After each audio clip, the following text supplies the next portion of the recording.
Okay, everybody, I'm back after my test ride. I should say halfway through it, and all I can say is, wow, this bike is something. Everything you've heard about this bike is true.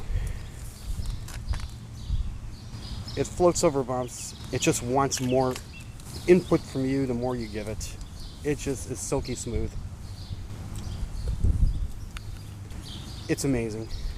I'm averaging 2 miles an hour faster than my Turizi on here. This bike is a gem. The only thing is I still got to get that fender situation straight. The problem is the clearance with this wider 700 by 35 tire.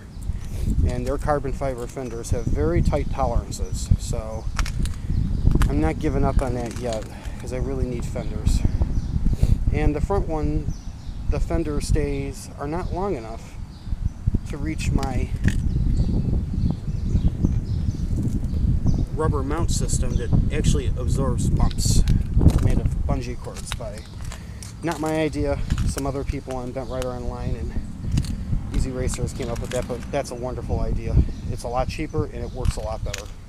At any rate, I got to get the fender situation straight. Got my Topeak computer set, and I think the fastest speed I had it at, I didn't really open it up yet, is about 31 miles an hour. But this thing, I can tell it's, once I get a nice hill, it's going to just move. Here's a look at the crank, Shimano Dura Ace crank. The double kickstand, TerraCycle idler, and the new 2.0 wider. Actually, this tube is like oval. It is just, I gotta say, I didn't think I'd like the looks of this bike before I bought it on the website, and I was a little hesitant. But now that I have it, I like it a lot more than the old style. And I don't know what the old one rode like. I'm sure it rode like magic too, but this thing is just amazing. Not sure I could say it's worth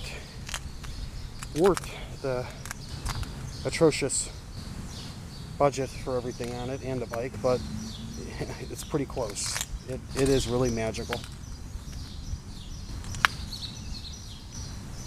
The skeletal dropouts, another work of art. Just, there's so many nice things on this bike.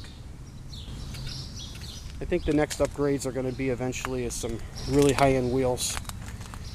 Not that these wheels aren't good, but I'm thinking Phil Wood hubs or Chris King hubs, laced custom wheels, real nice, but that'll be down the line. At any rate. Oh, and the fairing is the old fairing. I'm waiting for my, it's just like this, the Extreme Body Skin, but I'm waiting for the tinted fairing. It's got a slight tint to it. So once I get the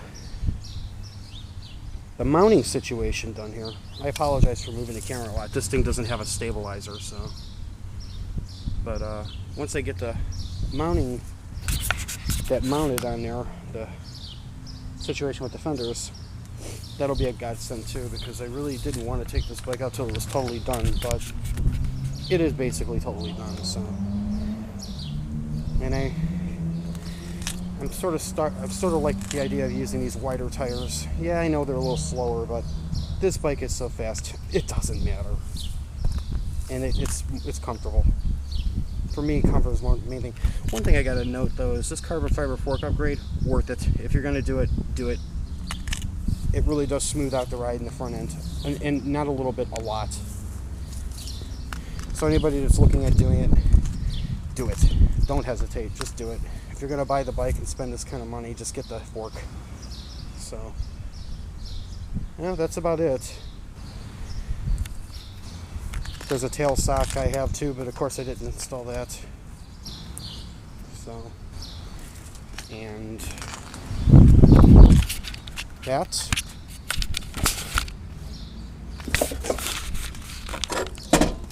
is all she wrote. So, on that note, let's ride.